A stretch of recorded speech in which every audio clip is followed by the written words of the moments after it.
কাছের মানুষ তিনটি কারণে আপনার বদনাম করে। এক, আপনি শুধু কথা বলেন যা তাদের স্বার্থে লাগে, আঘাত করে।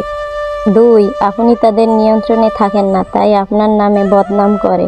তিন, আপনি যেভাবে এগিয়ে যাচ্ছেন সেটা তাদের ইগো সহ্য করতে পারে না, তাই তারা আপনার নামে বদনাম করে। এগুলো কাছের মানুষ দ্বারাই সম্ভব, দূরের মানুষ দ্বারা সম্ভব না। আসসালামু আলাইকুম ভাই বোনেরা, আপনাদের জন্য আজকে নিয়ে আসছি লং ভিডিও, দয়া করে সবাই দেখবেন। আজকে তো ফার্স্টে আমি এবার কী করলাম, পটল আর পেঁয়াজ রসুন এগুলো কেটে নিয়েছি, কারণ আমি পটলের ভর্তা বানাবো। তারপর লাস্টে পাঙ্গাস মাছের স্বাস্থ্য বোন তেলাপিয়া মাছকে ভাজি করলাম। তো ওই নামটা আমার মেয়ে দিয়েছে, আমি দিইনি, কারণ আমার মেয়ের নাকি এটা খুবই পছন্দ ওই মাছটা, আর নামও দিয়েছে ও।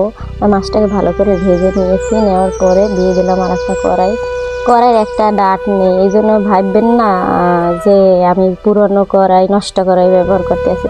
আসলে এগুলো রান্না করতে করতে কড়াই ডাট নষ্ট হয়ে যায়, ভেঙে যায় এমনিতেই। তো আমি ভালো করে পেঁয়াজ মরিচ ভেজে নিয়েছি, দিয়ে দিলাম আদা বাটা, রসুন বাটা আর লবণ। পরে দিয়ে দিয়েছি একটু জিরার গুঁড়া, তারপর দিয়ে দিয়েছি হলুদের গুঁড়া, তারপর দিয়ে দিয়েছি একটু সামান্য পরিমাণে মরিচের গুঁড়া, যাতে কালারটা সুন্দর লাগে। তারপর নেড়ে চেড়ে ভালো করে লাস্টে দিয়ে দিয়েছি একটু পানিটা দিয়ে আবার তেল উঠানো অবধি নেড়ে চেড়ে আবার লাস্ট দিয়ে দিচ্ছি ঝোল, বেশি করে ঝোলটা ফোটা অবধি অপেক্ষা করছি, কারণ ঝোলটা যখন ফোটে তখন মশলায় যে কাঁচা কাঁচা গন্ধটা নষ্ট হয়ে যায়। তারপর লাস্টে দিয়ে দিচ্ছি মাছ।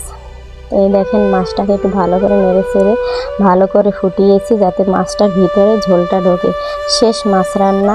এবার শুরু করলাম আমি পটলের ভর্তার জন্য রান্না। পটলের ভর্তার জন্য ফার্স্টে আমি পেঁয়াজ মরিচ রসুনটা একটু ভালো করে ভেজে নিয়েছি।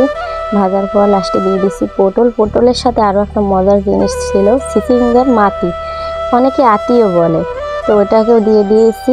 লাস্টে একটু হলুদের গুঁড়ো দিয়ে ভালো করে নেড়ে ছেড়ে নিয়েছি, কারণ হলুদের গুঁড়ো দিলে কালারটা সুন্দর হয়। তারপর শিলপাটায় বেটে নিলাম। দেখেন এই ভালো করে বেটে নিয়েছি।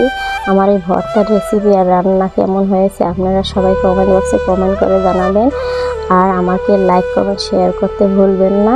আসসালামু আলাইকুম।